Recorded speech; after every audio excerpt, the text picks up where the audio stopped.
Oi, tudo bem com vocês? Eu sou a Renata, sejam bem-vindos ao 15 Dias para Ler e no vídeo de hoje eu vou mostrar para vocês o que eu comprei nos últimos meses em livrarias físicas ou livros que eu comprei de segunda mão, de pessoas que estavam fazendo algum desapego em casa ou até mesmo em sebos. E tem também livros que eu ganhei. Bom, eu gosto de juntar compras de vários meses para mostrar, acho mais prático do que ficar vindo aqui todo mês fazer book haul e unboxing. E eu perdi um pouco as contas. Eu acredito que aqui tenha livros que eu comprei desde maio, no máximo junho, até agora, dia 10 de setembro, quando eu estou gravando este vídeo. Eu não tenho muitas informações para passar a respeito dessas obras, porque, evidentemente, elas ainda não foram lidas. Se bem que aqui nesse vídeo tem livro que eu já li, mas é uma exceção. E muitas vezes eu compro o livro sem ler sinopse, então para mim são algumas leituras surpresa. Para não ficar me repetindo toda hora que eu não li sinopse, quando eu souber a respeito do que é o livro, eu comento por alto. Quando eu não souber, vocês já vão entender que eu realmente não tenho muitas informações a respeito daquele livro. Como é o caso, por exemplo, de Copo Vazio, da Natalia Timmerman. Eu vejo muitos elogios para esta obra. É um livro que frequentemente aparece em posts do Instagram. Eu já li resenhas de algumas pessoas conhecidas, mas eu simplesmente me esqueci. Natalia Timmerman é uma escritora brasileira, se eu não me engano ela é médica também, e é uma publicação da editora Todavia. Eu comentei que haveria livro lido aqui, né? É o caso de A Bagagem do Viajante, do José Saramago, um livro de crônicas que eu comprei no mesmo dia e no mesmo lugar ali do Copo Vazio. Também estava em oferta lá na livraria, eu peguei, aproveitei, e eu li esse livro num instante. É maravilhoso. Eu fiquei muito contente de conhecer o lado cronista do Saramago, que para mim ainda era uma novidade. Assim, esta aqui é uma publicação da Companhia das Letras, como também são os próximos dois livros que eu vou mostrar. O Hibisco Roxo, da Chimamanda Ngozi Adichie. Eu só conheço os contos da Chimamanda. Eu ainda não li nenhum romance escrito por ela, então confesso que tenho expectativas bastante altas para ler o romance desta nigeriana tão famosa. Essa publicação, como eu disse, é pela Companhia das Letras e tradução de Júlia Romeu. Se eu pouco sabia a respeito de Copo Vazio ou de Hibisco Roxo, muito pelo contrário, sei bastante a respeito do que é Só Garotos, da Patti Smith. E eu não conheço uma pessoa que leu este livro e não gostou. Este aqui é um livro de não ficção, é um registro de memórias da Patti de quando ainda era jovem e estava no começo da carreira, os primeiros percalços ali trabalhando como artista nos Estados Unidos numa época de muita efervescência cultural. Se eu não me engano, anos 60 ou 70. Vou verificar aqui quem foi o responsável pela tradução. Alexandre Barbosa de Souza. Vou partir agora para livros que eu comprei de pessoas físicas, mas eu vou primeiro mostrar um que eu ganhei de um casal de amigos, obrigada Rebeca e Aníbal, que foi esta coisa mais linda aqui, Biblioteca Gaiman. Eu nunca li Neil Gaiman e tinha comentado, né, que eu tenho curiosidade de conhecer as histórias dele, porque sempre são muito elogiadas. E aí, eles me mostraram este livro e em seguida me deram a coisa mais linda. Olha só, a folha de guarda dele é maravilhosa, é muito caprichada. Eu passo esse livro com todos os cuidados possíveis para não rasgar, não amassar, porque ele está impecável. Olha só, que lindo. Vou mostrar só mais um pedacinho. Aqui, olha o índice, que lindo. A publicação dessa coletânea de quadrinhos foi feita pela editora Intrínseca e a tradução por Stephanie Fernandes. Aí eu me esqueci de mostrar um pouquinho dos traços. Olha só. Bem fortes. De pessoas físicas, então, eu comprei a História em Quadrinhos do Grande Sertão Veredas, do Guimarães Rosa, que é um dos livros que eu vou ler no final do ano para a minha meta de 12 livros para 2022. O roteiro desta HQ ficou por conta de Guazelli e a arte por Rodrigo Rosa. Eu vou mostrar aqui o comecinho para que vocês possam ver os traços. Eu achei muito bonitos e muito condizentes com uma história que se passa no âmbito mais rural, mais sertanejo. Olha, mais uma aqui para vocês darem uma olhadinha. Eu vou ler essa HQ concomitantemente com a leitura do livro. E não falei editora, né? Essa aqui foi publicada pela editora Biblioteca Azul.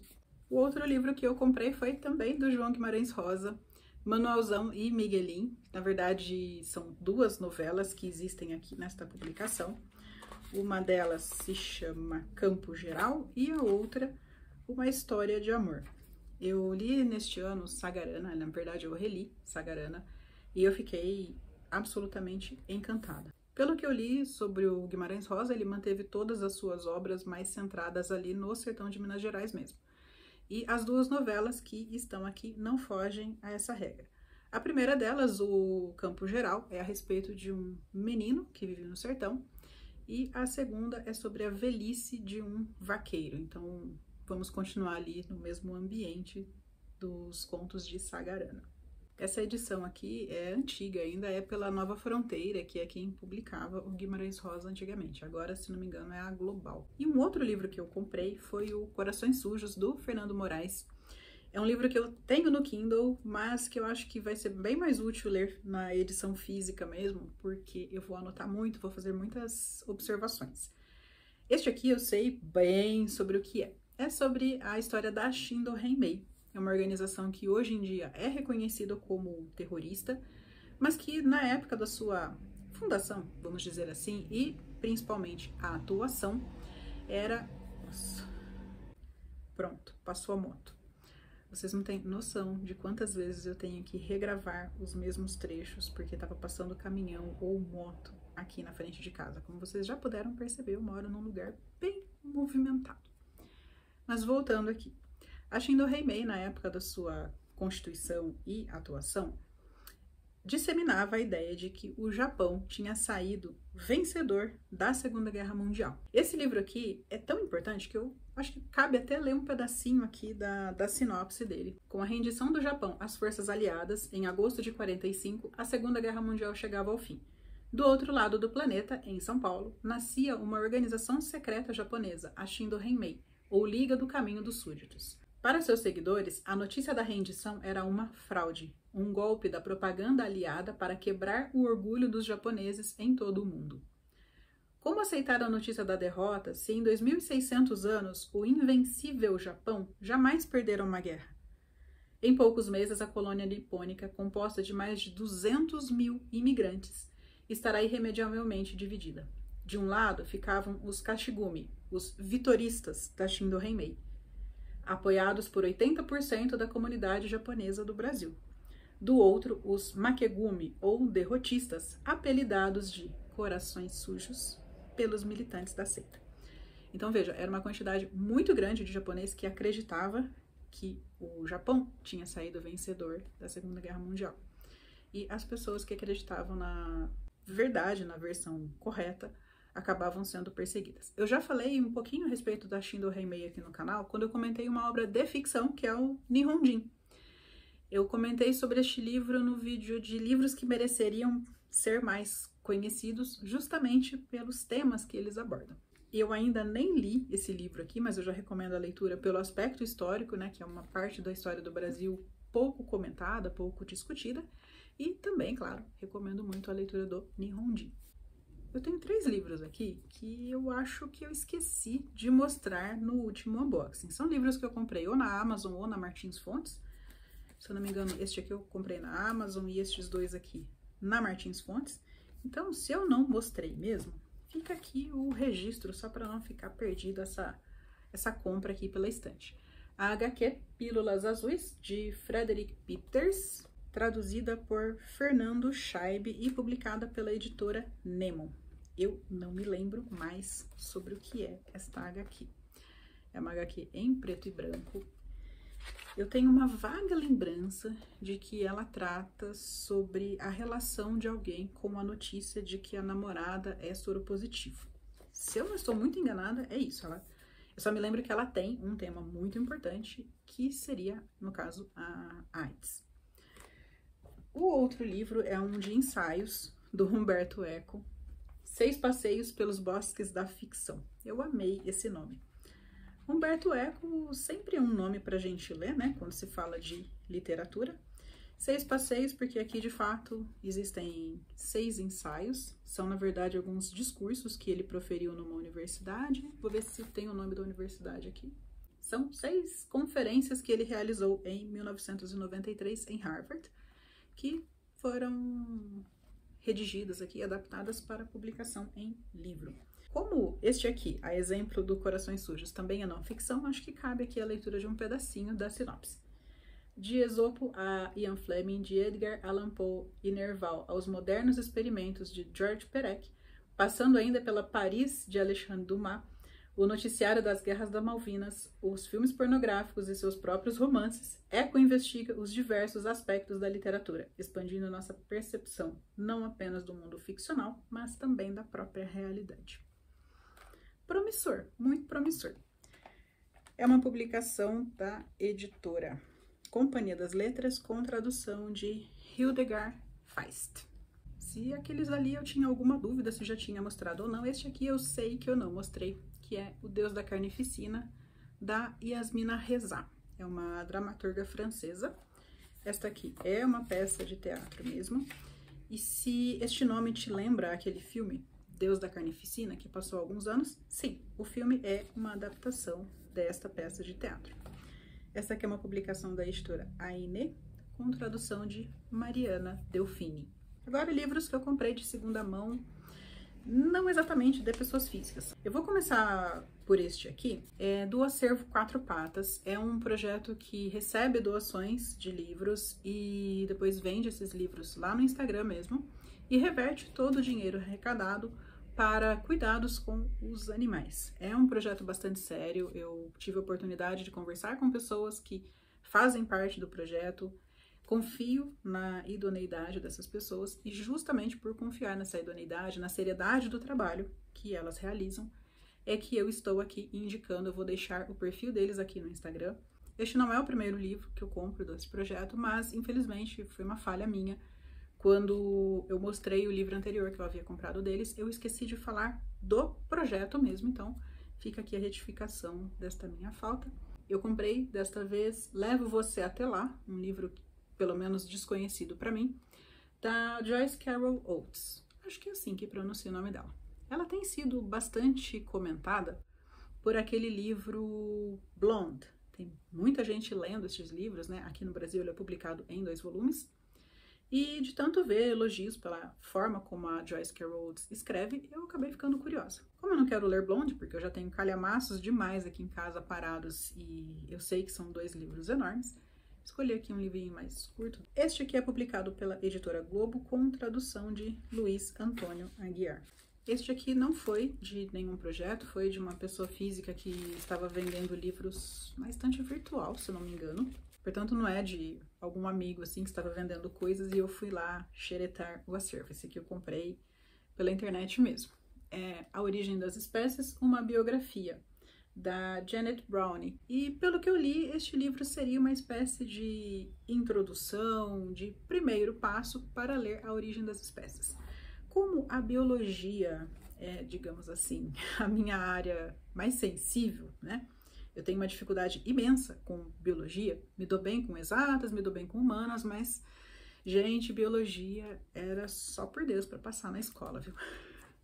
E eu tenho muita vontade de ler A Origem das Espécies, mas eu confesso que eu tenho um certo medinho. Então, comprei este livro aqui para ler antes e me animar aí para, quem sabe, ano que vem ou no próximo, encarar A Origem das Espécies. E agora, finalmente, vou comentar a respeito dos livros que eu comprei nos sebos, que são, assim, de longe, a minha maior tentação no comércio aqui da cidade. Eu moro e trabalho perto de vários sebos, e inclusive tem um sebo lá perto do meu trabalho que é um problema para mim. Às vezes eu desvio o meu caminho só para não passar ali na porta, porque eu sei que se eu entrar eu saio com um livro na mão. E foi um dia desses aí em que eu não desviei o caminho, que eu saí com este aqui e mais alguns outros.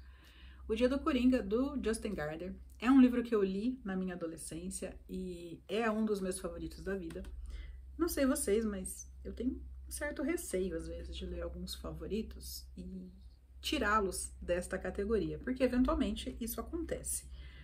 Mas eu resolvi perder o medo de reler O Dia do Coringa e quero reler também O Mundo de Sofia, mas Eu gosto mais deste aqui até. E eu queria esta capa aqui, que era a capa vendida quando eu, nos meus 16, 17 aninhos, lia Justin Gardner pela primeira vez.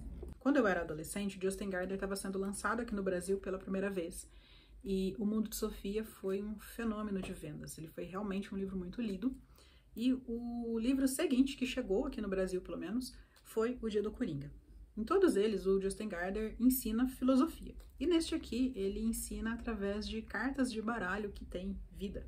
A forma como ele usa a ficção e especialmente a aventura para falar de um assunto tão árido com os jovens é bastante acertada. Pelo menos para mim, deu muito certo. Este livro é publicado pela Companhia das Letras, como é ainda até hoje, pelas capas novas, e foi traduzido por João Azenha Jr. Bem, os próximos livros que eu vou mostrar aqui são todos inéditos, para mim não tem mais nenhuma previsão de releitura.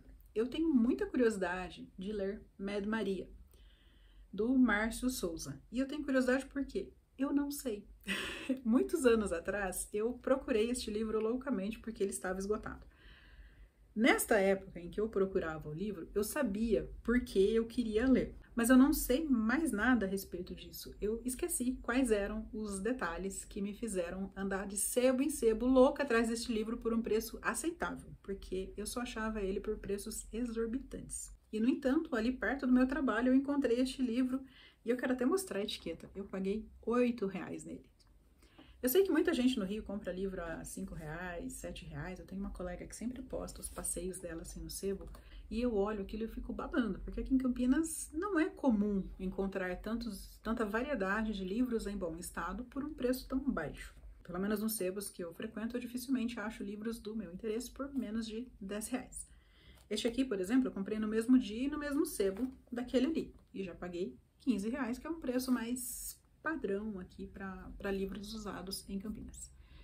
E este é O Santo e a Porca, do Ariano Suassuna, o mesmo autor lá do Alto da Compadecida. E este livro tem a mesma diagramação bonitinha do Alto da Compadecida, tem essas bordinhas aqui. Ele é todo enfeitadinho, olha, mesmo quando começa a peça. Olha que bonitinho.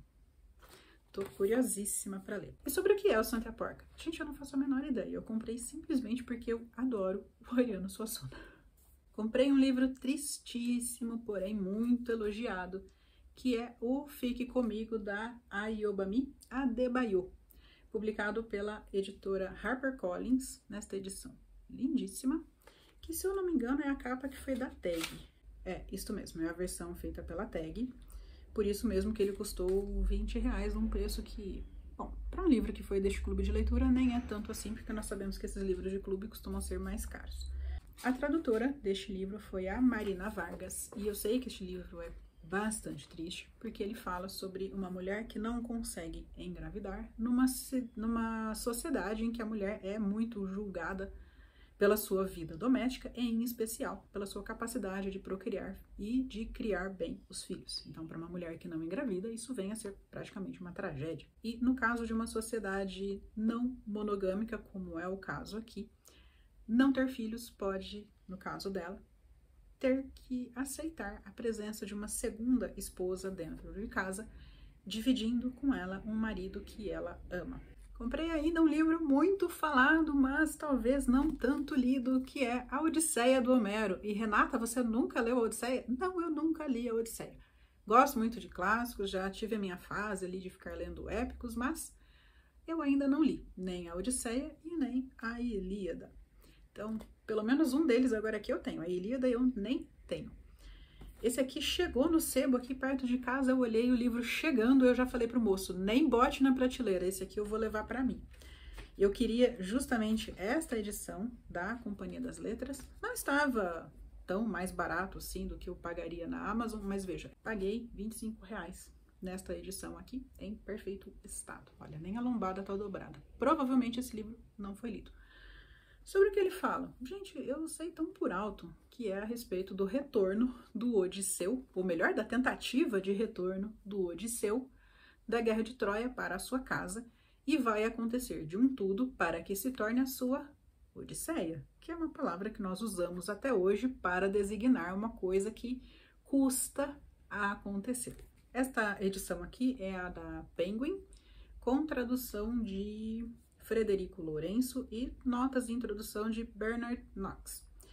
Pelo que eu andei folheando, não me parece um livro tão difícil de ler. Por essa passada de olho que eu dei no livro, me parece que A Divina Comédia, que foi um livro que eu li ano passado, era bem mais difícil que Odisseia. Mais um Ítalo Calvino para esta estante. 6 propostas para o próximo milênio. Este aqui é uma não ficção, ao contrário dos últimos livros dele que eu andei lendo. Eu li acho que 3 ou 4 ficções dele assim em sequência. E só agora, mostrando estes livros, é que eu percebi que existe uma enorme coincidência neste book haul. 6 propostas para o próximo milênio, do italiano Ítalo Calvino, também são 6 conferências apresentadas por ele em Harvard, exatamente como 6 passeios pelos bosques da ficção do também italiano Umberto Eco. Olha só, que feliz coincidência. São 2 livros que falam sobre literatura, escritos por 2 gigantes da literatura, né? O Calvino e o Umberto Eco são sempre muito bem referenciados aí, inclusive pelos estudiosos, né? Não só por nós, leitores. Fiquei tão entusiasmada aqui com as coincidências a respeito dos 2 livros que acabei me esquecendo de dar informações complementares, né? Também uma publicação da Companhia das Letras, tradução por Ivo Barroso e, como estou fazendo com todos os livros de sebo, este aqui me custou R$12. E, por fim, eu trago um título de uma coleção que eu gosto bastante, que é essa coleção da Folha. Eu tenho diversos exemplares aqui de coleções da Folha. Este aqui é da coleção Literatura Ibero-Americana, mas eles têm algumas outras também que são bem interessantes. Essas, especialmente da Ibero-Americana, eu tenho vontade de ter todas. Até fui ver um dia para comprar a coleção inteira, me sairia o olho da cara. Eu prefiro continuar garimpando de sebo em sebo, como eu tenho feito. Este aqui me custou, olha só, R$10. Um livro em perfeito estado. O único comentário de que eu me lembre a respeito deste livro é que seria uma obra bastante engraçada, uma obra mais cômica. Assim espero, né? Como vocês puderam já perceber, assim, em vídeos de lidos do mês, eu gosto bastante de alternar livros mais sérios com livros mais engraçados. Bem, tinha livro à beça aqui, né? Mas como eu disse no começo, são compras acumuladas, eu jamais gastaria tanto dinheiro assim com livros num mês só. E caso você já tenha lido algum deles e queira me indicar ali para furar a fila, é só deixar aqui nos comentários que eu vou gostar de saber. E eu gosto muito de furar fila com livros novos, né? Tanto que já tenho um livro lido aqui, dentre estes mais novos. Eu fico por aqui agora, este vídeo já deve estar enorme. Nós nos vemos nos próximos vídeos. Até mais! Tchau!